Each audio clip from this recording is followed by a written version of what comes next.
দাবি হচ্ছে যে আমাদের এই যে নগর আরবান প্রাইমারি হেলথ কেয়ার স্বাস্থ্যসেবা কার্যক্রম দেশনেত্রী বেগম খালেদা জিয়ার নেতৃত্বে 1998 সালে প্রথম শুরু হয়েছিল ওনার হাত ধরে এখন পর্যন্ত নন স্টপ চলমান রয়েছে।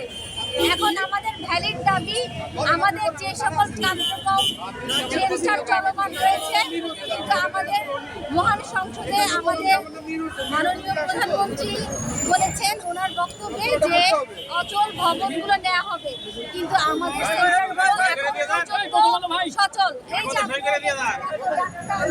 স্বাস্থ্যকর্মী সবাই কিন্তু চলমান, এবং এই যে এখানে যারা আছেন তাদের এই ঠিক এরকম এক অংশ আমরা হাসপাতালে রেখে এসেছি। সরকারের বর্তমান জাতীয় হামলার চলছে, সেখানে স্বাস্থ্যসেবা দেওয়া হচ্ছে। আমরা স্বাস্থ্যসেবা বন্ধ করে এখানে আসিনি, স্বাস্থ্যসেবা চলমান। পাশাপাশি আমরা আমাদের দাবি নিয়ে যৌক্তিক দাবি নিয়ে এখানে এসেছি যে আমাদের স্বাস্থ্যসেবা যে কেন্দ্রগুলো চলমান রয়েছে এখন সরকারের প্রশাসনিক সিদ্ধান্তে এটা যে মন্ত্রণালয় চলুক, আমাদের চলমান কার্যক্রম আমাদের জনগণ সহ চলমান থাকে।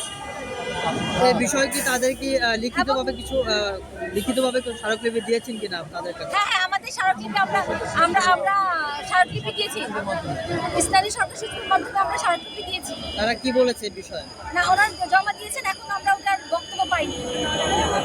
এই জন্য কি আসলে রাজপথে নামা হয়?